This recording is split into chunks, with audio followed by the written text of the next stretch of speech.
Chapter 3, Faith. Visualization of and belief in attainment of desire, the second step toward riches. Faith is the head chemist of the mind. When faith is blended with the vibration of thought, the subconscious mind instantly picks up the vibration, translates it into its spiritual equivalent, and transmits it to infinite intelligence, as in the case of prayer. The emotions of faith, love, and sex are the most powerful of all the major positive emotions. When the three are blended, they have the effect of coloring the vibration of thought in such a way that it instantly reaches the subconscious mind, where it is changed into its spiritual equivalent. The only form that induces a response from infinite intelligence. Love and faith are psychic, related to the spiritual side of man. Sex is purely biological and related only to the physical. The mixing or blending of these three emotions has the effect of opening a direct line of communication between the finite thinking mind of man and infinite intelligence. How to develop faith. There comes now a statement which will give a better understanding of the importance the principle of autosuggestion assumes in the transmutation of desire into its physical or monetary equivalent. Namely, faith is a state of mind which may be induced or created by affirmation or repeated instruction to the subconscious mind through the principle of autosuggestion. As an illustration, consider the purpose for which you are, presumably, reading this book. The object is, naturally, to acquire the ability to transmute the intangible thought impulse of desire into its physical counterpart, money. By following the instructions laid down in the chapters on autosuggestion and the subconscious mind, as summarized in the chapter on autosuggestion, you may convince the subconscious mind that you believe you will receive that for which you ask, and it will act upon that belief, which your subconscious mind passes back to you in the form of faith, followed by definite plans by procuring that which you desire. The method by which one develops faith, where it does not already exist, is extremely difficult to describe, almost as difficult, in fact, as it would be to describe the color of red to a blind man who has never seen color and has nothing with which to compare what you describe to him. Faith is a state of mind which you may develop at will after you have mastered the 13 principles, because it is a state of mind which develops voluntarily through application and use of these principles. Repetition of affirmation of orders to your subconscious mind is the only known method of voluntary development of the emotion of faith. Perhaps the meaning may be made clearer through the following explanation as to the way men sometimes become criminals. Stated in the words of a famous criminologist, when men first come into contact with crime, they abhor it. If they remain in contact with crime for a time, they become accustomed to it and endure it. If they remain in contact with it long enough, they finally embrace it and become influenced by it. This is the equivalent of saying that any impulse of thought which is repeatedly passed on to the subconscious mind is finally accepted and acted upon by the subconscious mind, which proceeds to translate that impulse into its physical equivalent by the most practical procedure available. In connection with this, consider again the statement, all thoughts which have been emotionalized, given feeling, and mixed with faith begin immediately to translate themselves into their physical equivalent or counterpart. The emotions, or the feeling portion of thoughts, are the factors which give thoughts vital life and action. The emotions of faith, love, and sex, when mixed with any thought impulse, give it greater action than any of these emotions can do singly. not only thought impulses which have been mixed with faith, but those which have been mixed with any of the positive emotions or any of the negative emotions may reach and influence the subconscious mind. From this statement, you will understand that the subconscious mind will translate into its physical equivalent a thought impulse of a negative or destructive nature just as readily as it will act upon thought impulses of a positive or constructive nature. This accounts for the strange phenomenon which so many millions of people experience, referred to as misfortune or bad luck. There are millions of people who believe themselves doomed to poverty and failure because of some strange force over which they believe they have no control. They are the creators of their own misfortunes because of this negative belief, which is picked up by the subconscious mind and translated into its physical equivalent. This is an appropriate place at which to suggest again that you may benefit by passing on to your subconscious mind any desire which you wish translated into its physical or monetary equivalent in a state of expectancy or belief that the transmutation will actually take place. Your belief or faith is the element which determines the action of your subconscious mind. There is nothing to hinder you from deceiving your subconscious mind when giving it instructions through autosuggestion, as I deceived my son's subconscious mind. To make this deceit more realistic, conduct yourself just as you would if you were already in possession of the material thing which you are demanding when you call upon your subconscious mind. The subconscious mind will transmute into its physical equivalent by the most direct and practical media available any order which is given to it in a state of belief or faith that the order will be carried out. Surely, enough has been stated to give a starting point from which one may, through experiment and practice, acquire the ability to mix faith with any order given to the subconscious mind. Perfection will come through practice. It cannot come by merely reading instructions. If it be true that one may become a criminal by association with crime, and this is a known fact, it is equally true that one may develop faith by voluntarily suggesting to the subconscious mind that one has faith. The mind comes, finally, to take on the nature of the influences which dominate it. Understand this truth, and you will know why it is essential for you to encourage the positive emotions as dominating forces of your mind, and discourage and eliminate negative emotions. A mind dominated by positive emotions becomes a favorable abode for the state of mind known as faith. A mind so dominated may, at will, give the subconscious mind instructions which it will accept and act upon immediately. Faith is a state of mind which may be induced by autosuggestion.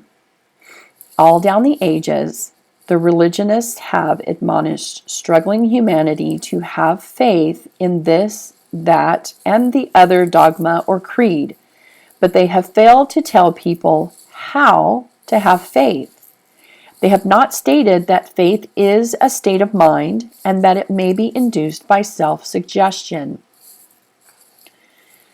In language which any normal human being can understand, we will describe all that is known about the principle through which faith may be developed where it does not already exist.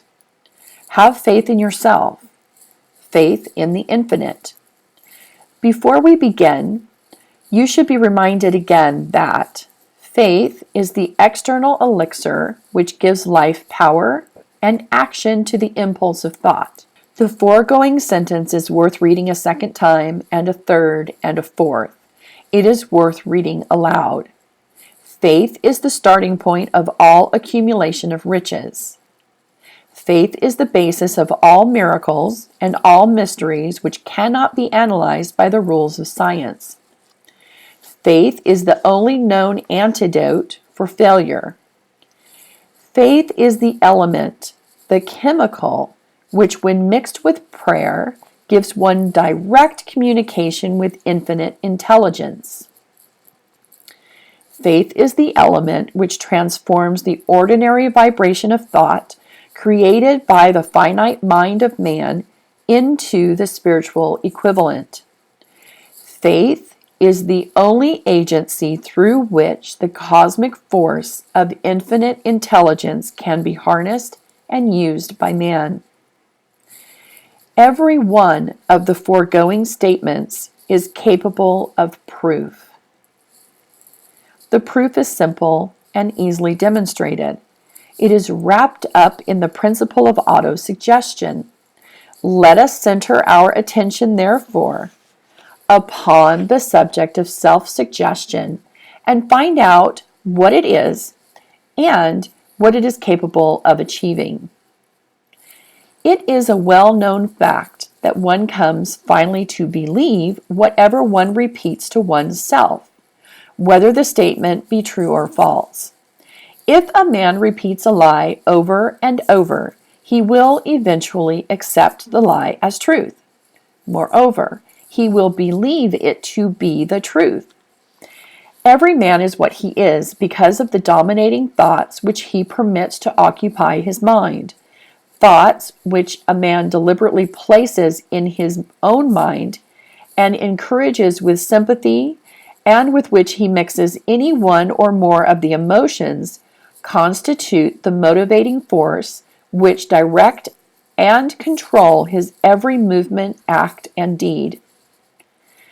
Comes now a very significant statement of truth. Thoughts which are mixed with any of the feelings of emotions constitute a magnetic force which attracts from the vibration of the ether other similar or related thoughts. A thought thus magnetized with emotion may be compared to a seed which, when planted in fertile soil, germinates, grows, and multiplies itself over and over again until that which was originally one small seed becomes countless millions of seeds of the same brand. The ether is a great cosmic mass of eternal forces of vibration. It is made up of both destructive vibrations and constructive vibrations. It carries at all times vibrations of fear, poverty, disease, failure, misery, and vibrations of prosperity, health, success, and happiness, just as surely as it carries the sound of hundreds of orchestrations of music and hundreds of human voices, all of which maintain their own individuality and means of identification through the medium of radio. From the great storehouse of the ether, the human mind is constantly attracting vibrations which harmonize with that which dominates the human mind. Any thought, idea, plan, or purpose which one holds in one's mind attracts from the vibrations of the ether a host of its relatives, adds these relatives to its own force, and grows until it becomes the dominating, motivating master of the individual in whose mind it has been housed. Now, let us go back to the starting point and become informed as to how the original seed of an idea, plan, or purpose may be planted into the mind. The information is easily conveyed. Any idea, plan, or purpose may be placed in the mind through repetition of thought.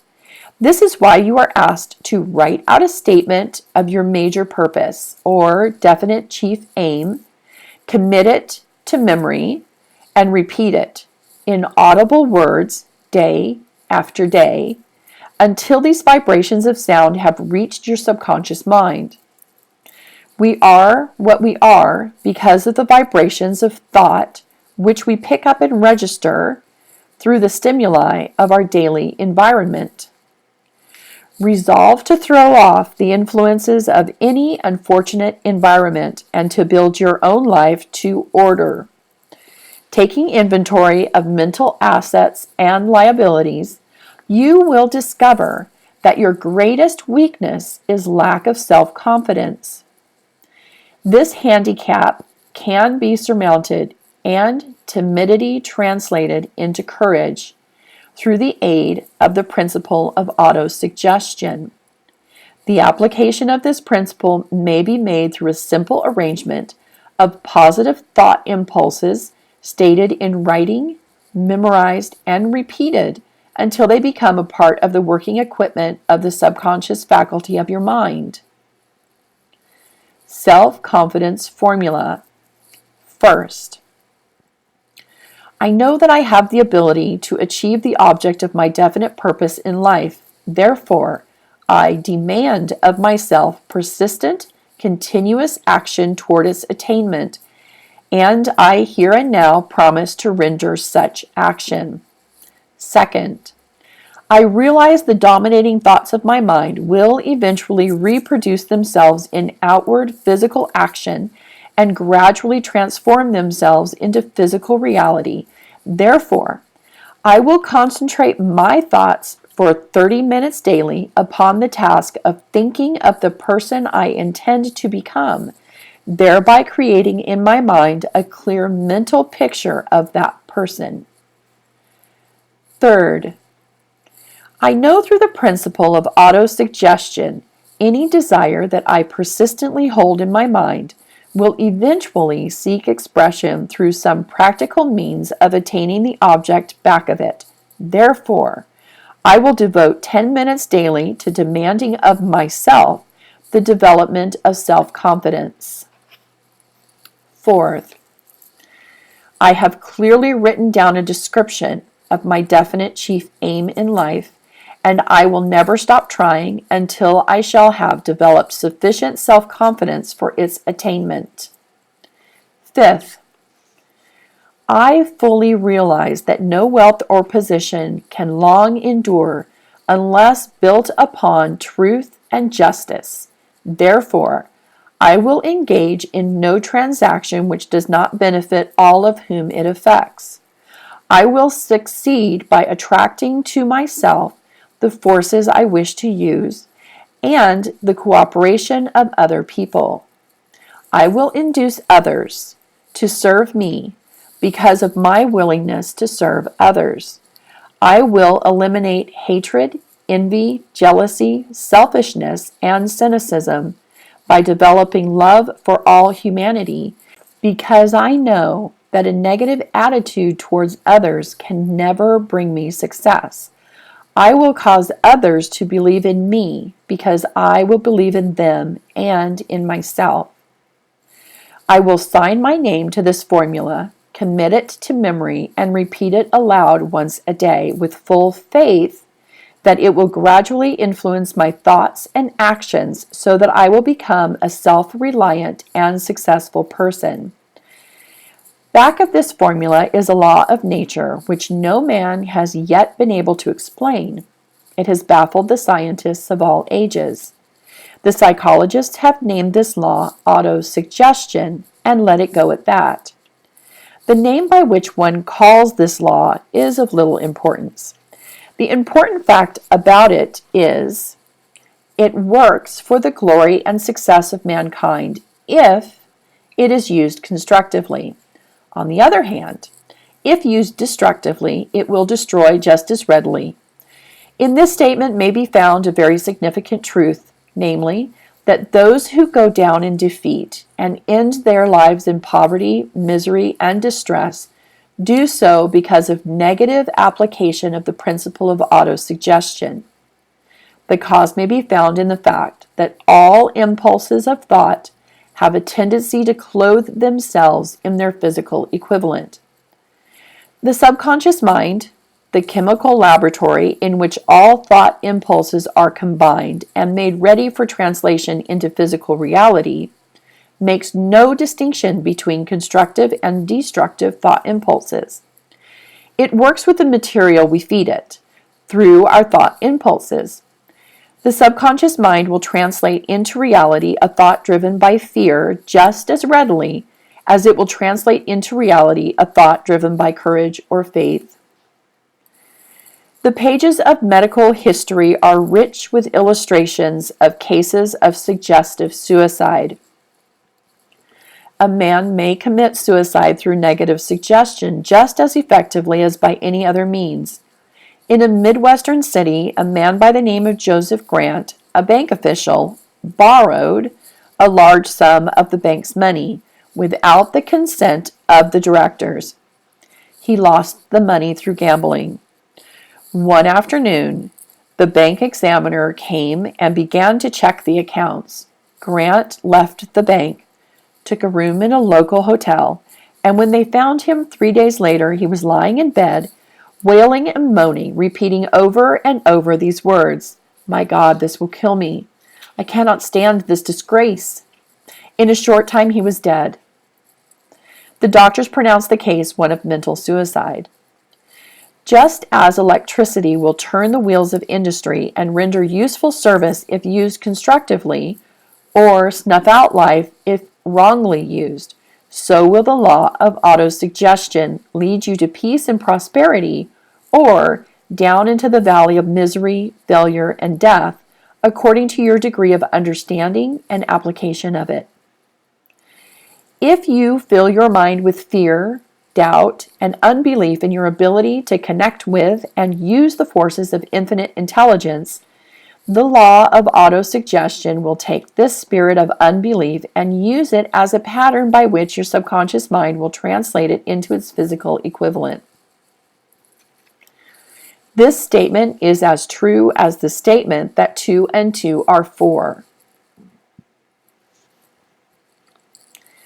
Like the wind which carries one ship east and another west, the law of autosuggestion will lift you up or pull you down according to the way you set your sails of thought.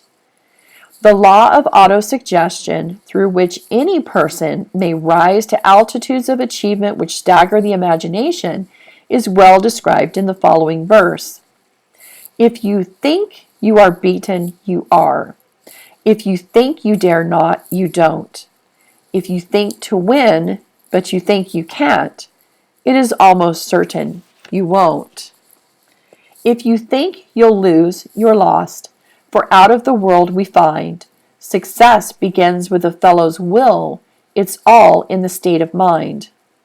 If you think you are outclassed, you are. You've got to think high to rise. You've got to be sure of yourself before you can ever win a prize. Life's battles don't always go to the stronger or faster man, but soon or late, the man who wins is the man who thinks he can. Observe the words which have been emphasized, and you will catch the deep meaning which the poet had in mind. Somewhere in your makeup, perhaps in the cells of your brain, there lies sleeping the seed of achievement which, if aroused and put into action, would carry you to heights such as you may never have hoped to attain. Just as a master musician may cause the most beautiful strains of music to pour forth from the strings of a violin, so may you arouse the genius which lies asleep in your brain and cause it to drive you upward to whatever goal you may wish to achieve. Abraham Lincoln was a failure at everything he tried, until he was well past the age of 40. He was a Mr. Nobody from nowhere until a great experience came into his life, aroused the sleeping genius within his heart and brain, and gave the world one of its really great men. That experience was mixed with the emotions of sorrow and love. It came to him through Anne Rutledge, the only woman whom he ever truly loved. It is a known fact that the emotion of love is closely akin to the state of mind known as faith. And this for the reason that love comes very near to translating one's thought impulses into their spiritual equivalent. During his work of research, the author discovered from the analysis of the life, work, and achievements of hundreds of men of outstanding accomplishment that there was the influence of a woman's love back of nearly every one of them. The emotion of love in the human heart and brain creates a favorable field of magnetic attraction, which causes an influx of the higher and finer vibrations which are afloat in the ether. If you wish evidence of the power of faith, study the achievements of men and women who have employed it. At the head of the list comes the Nazarene. Christianity is the greatest single force which influences the minds of men. The basis of Christianity is faith. No matter how many people may have perverted or misinterpreted the meaning of this great force, and no matter how many dogmas and creeds have been created in its name which do not reflect its tenets, the sum and substance of the teachings and the achievements of Christ, which may have been interpreted as miracles, were nothing more nor less than faith. If there are any such phenomenon as miracles, they are produced only through the state of mind known as faith.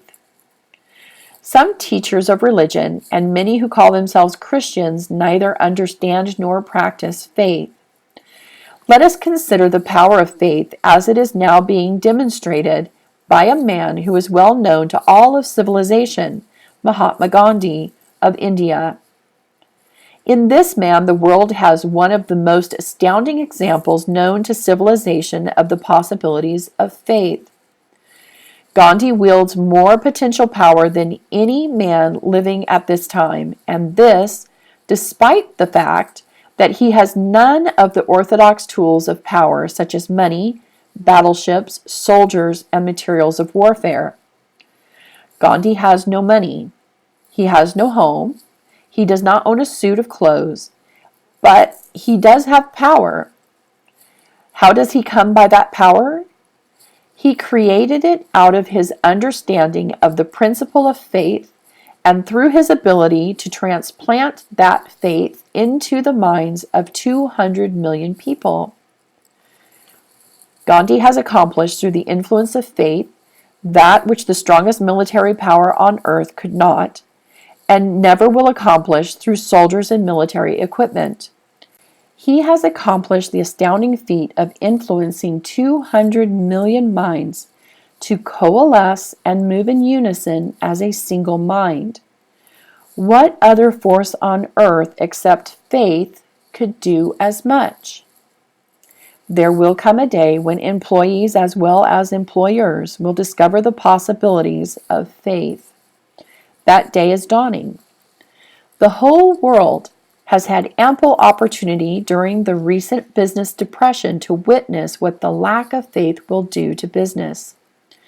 Surely civilization has produced a sufficient number of intelligent human beings to make use of this great lesson which the depression has taught the world.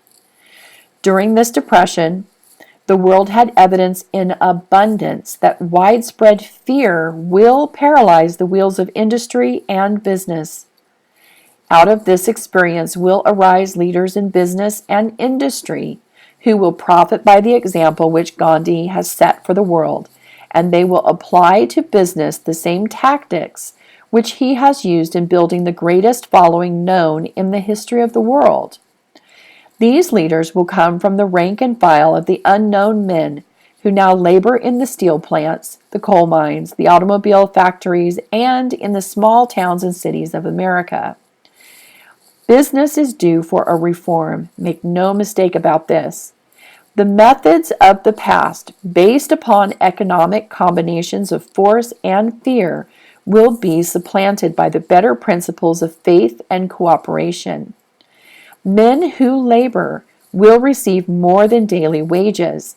They will receive dividends from the business, the same as those who supply the capital for business. But first, they must give more than their employers and stop this bickering and bargaining by force at the expense of the public. They must earn the right to dividends.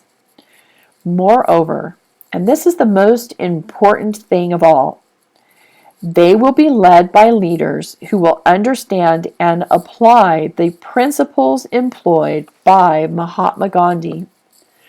Only in this way May leaders get from their followers the spirit of full cooperation which constitutes power in its highest and most enduring form. This stupendous machine age in which we live and from which we are just emerging has taken the soul out of men. Its leaders have driven men as though they were pieces of cold machinery. They were forced to do so by the employees who have bargained at the expense of all concerned to get and not to give. The watchword of the future will be human happiness and contentment, and when this state of mind shall have been attained, the production will take care of itself more effectively than anything that has ever been accomplished where men did not and could not mix faith and individual interest with their labor.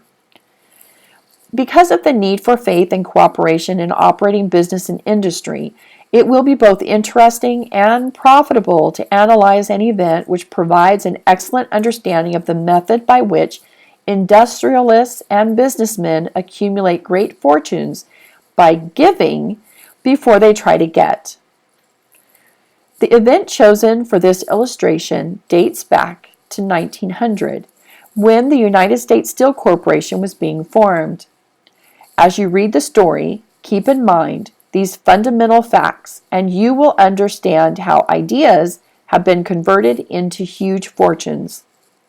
First, the huge United States Steel Corporation was born in the mind of Charles M. Schwab in the form of an idea he created through his imagination. Second, he mixed faith with his idea. Third, he formulated a plan for the transformation of his idea into physical and financial reality. Fourth, he put his plan into action with his famous speech at the University Club. Fifth, he applied and followed through on his plan with persistence and backed it with firm decision until it had been fully carried out.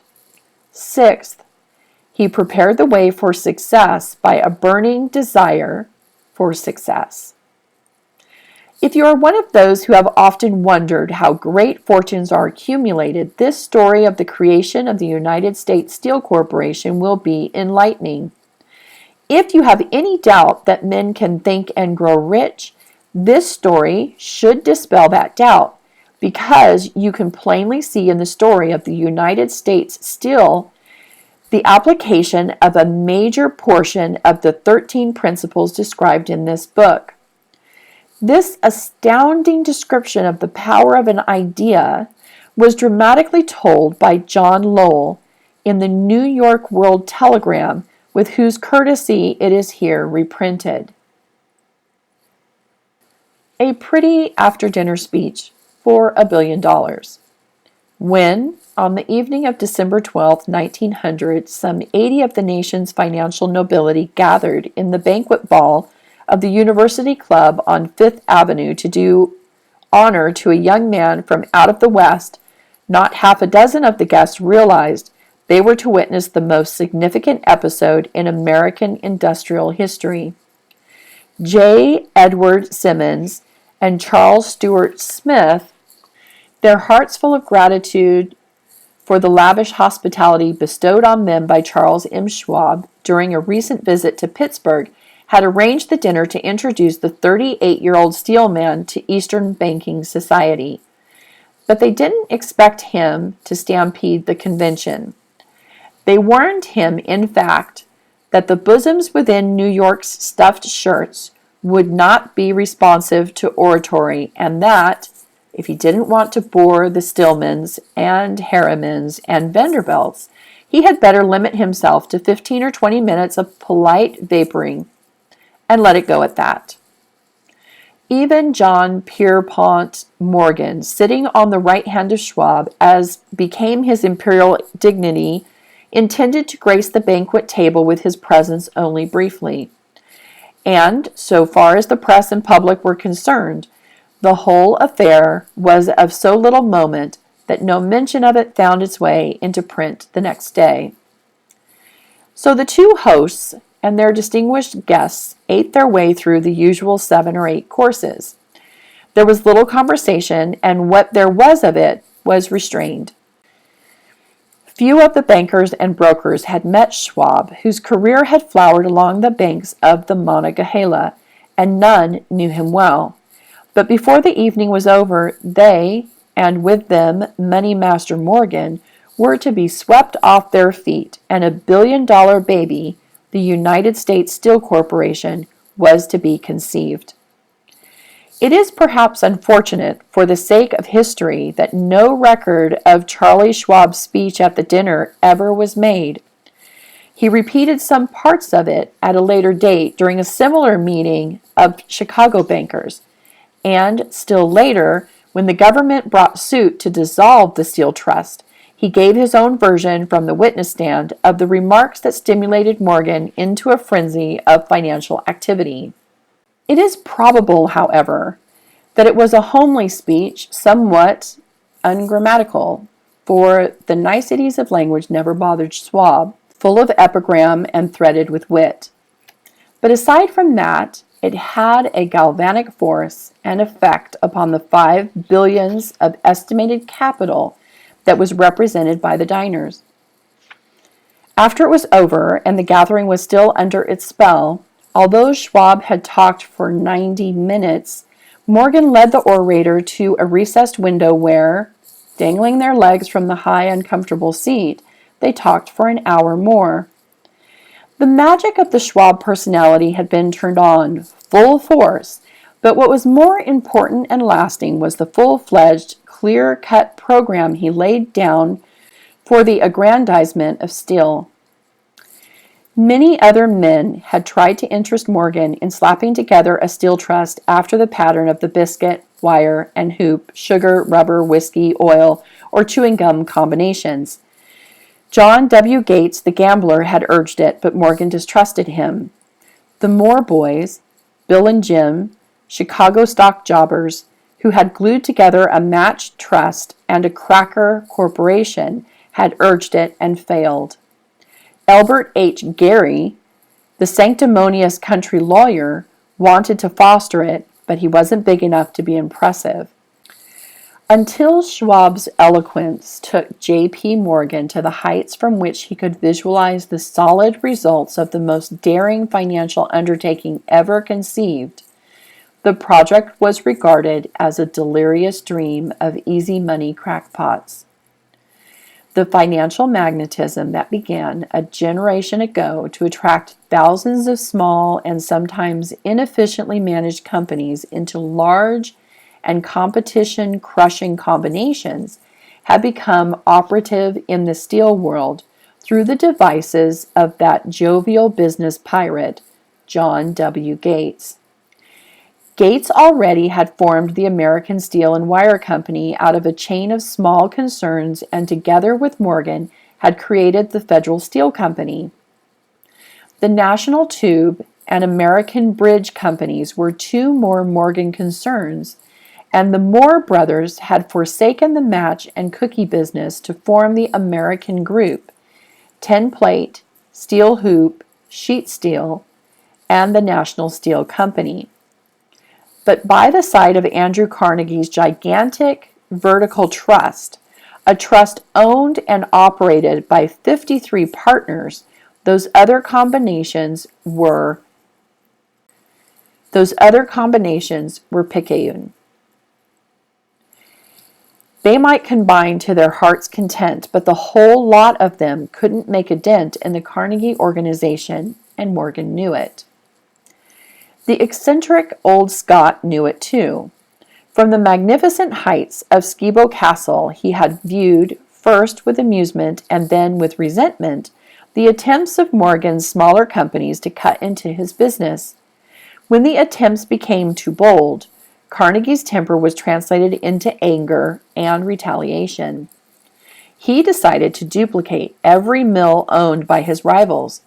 Hitherto, he hadn't been interested in wire, pipe, hoops, or sheet.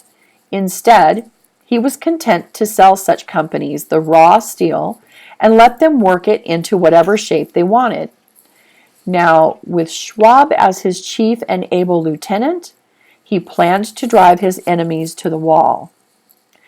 So it was that in the speech of Charles M. Schwab, Morgan saw the answer to his problem of combination. A trust without Carnegie, giant of them all, would be no trust at all, a plum pudding, as one writer said, without the plums. Schwab's speech on the night of December 12, 1900, undoubtedly carried the inference, though not the pledge, that the vast Carnegie enterprise could be brought under the Morgan tent.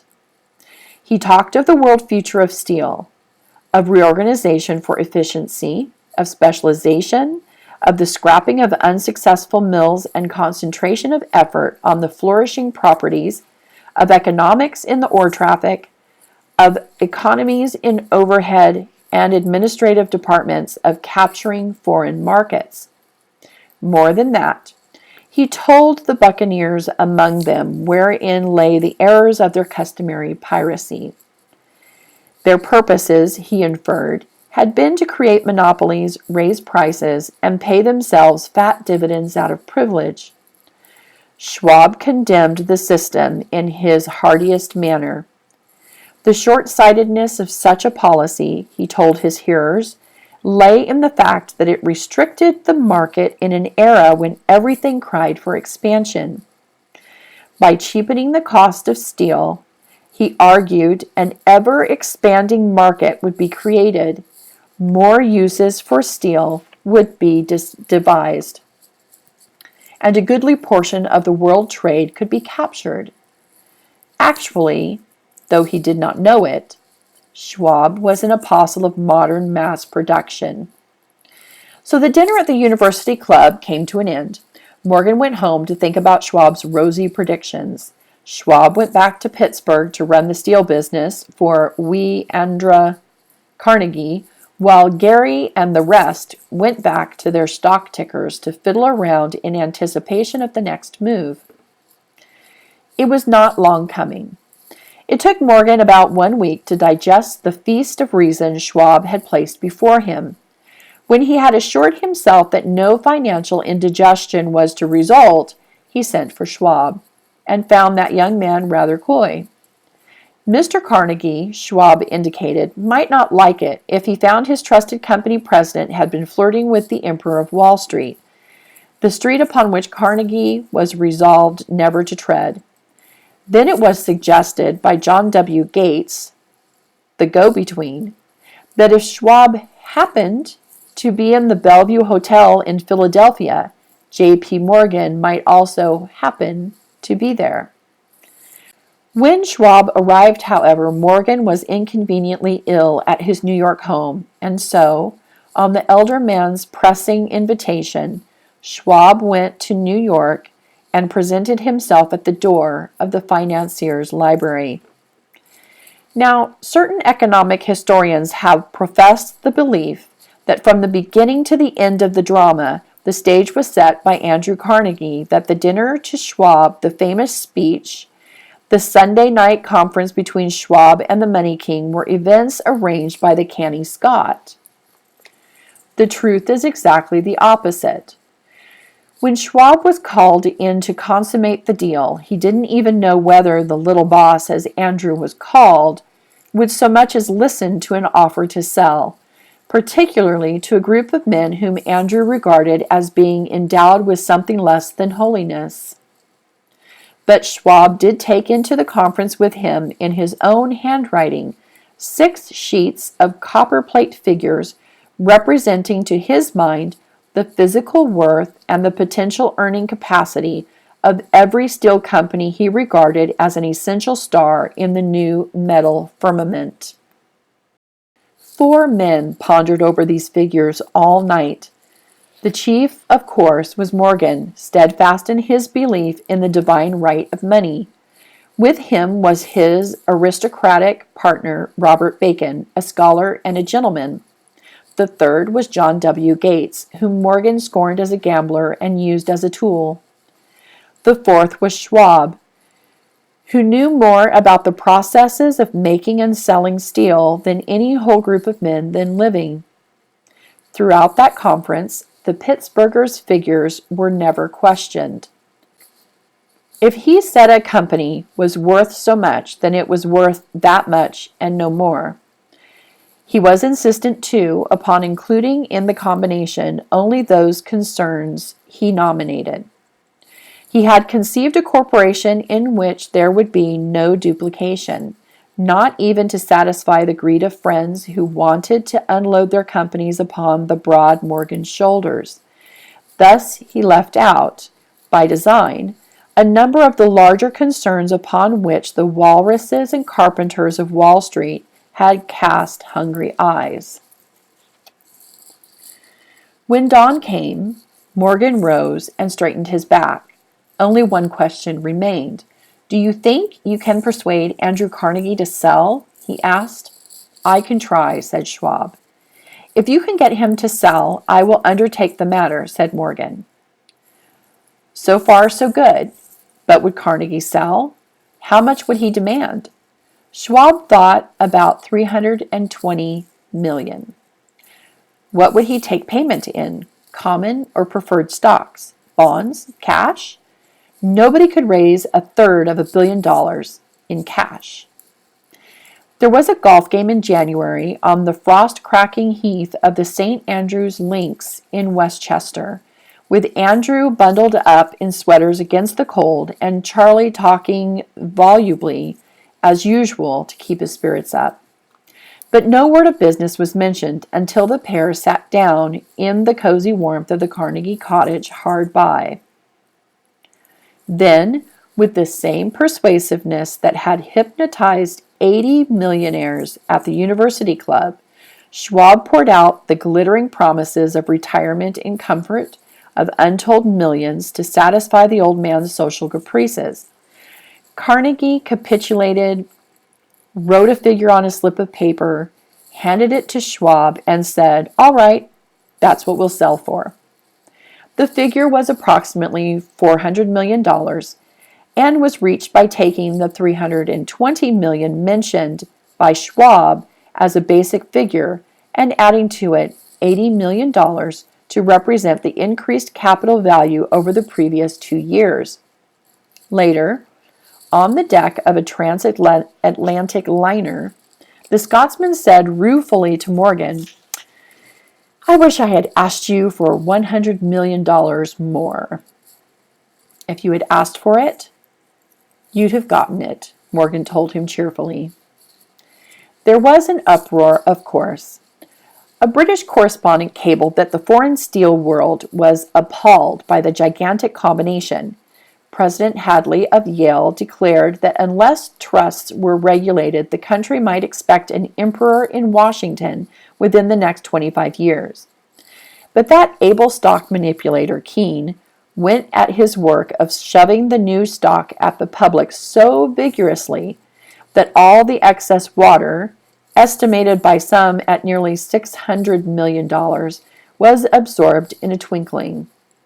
So Carnegie had his millions, and the Morgan Syndicate had $62 million for all its trouble, and all the boys, from Gates to Gary, had their millions. The 38-year-old Schwab had his reward. He was made president of the new corporation and remained in control until 1930. The dramatic story of big business, which you have just finished, was included in this book because it is a perfect illustration of the method by which desire can be transmuted into its physical equivalent. I imagine some readers will question the statement that a mere intangible desire can be converted into its physical equivalent. Doubtless, some will say, you cannot convert nothing into something. The answer is in the story of United States Steel. That great organization was created in the mind of one man. The plan by which the organization was provided with the steel mills that gave it financial stability was created in the mind of the same man. His faith, his desire, his imagination, his persistence were the real ingredients that went into United States Steel. The steel mills and mechanical equipment acquired by the corporation after it had been brought into legal existence were incidental, but careful analysis will disclose the fact that the appraised value of the properties acquired by the corporation increased in value by an estimated $600 million by the mere transaction which consolidated them under one management. In other words, Charles M. Schwab's idea, plus the faith with which he conveyed it to the minds of J.P. Morgan and the others, was marketed for a profit of approximately $600 million, not an insignificant sum for a single idea. What happened to some of the men who took their share of the millions of dollars of profit made by this transaction is a matter with which we are not now concerned. The important feature of the astounding achievement is that it serves as unquestionable evidence of the soundness of the philosophy described in this book, because this philosophy was the warp and the woof of the entire transaction. Moreover, the practicability of the philosophy has been established by the fact that the United States Steel Corporation prospered and became one of the richest and most powerful corporations in America, employing thousands of people, developing new uses for steel, and opening new markets, thus proving that the $600 million in profit which the Schwab idea produced was earned. Riches begin in the form of thought. The amount is limited only by the person in whose mind the thought is put into motion. Faith removes limitations. Remember this when you are ready to bargain with life for whatever it is that you ask as your price for having passed this way.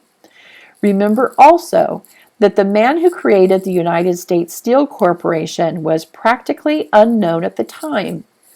He was merely Andrew Carnegie's Man Friday until he gave birth to his famous idea. After that, he quickly rose to a position of power, fame, and riches. Let the discussion begin.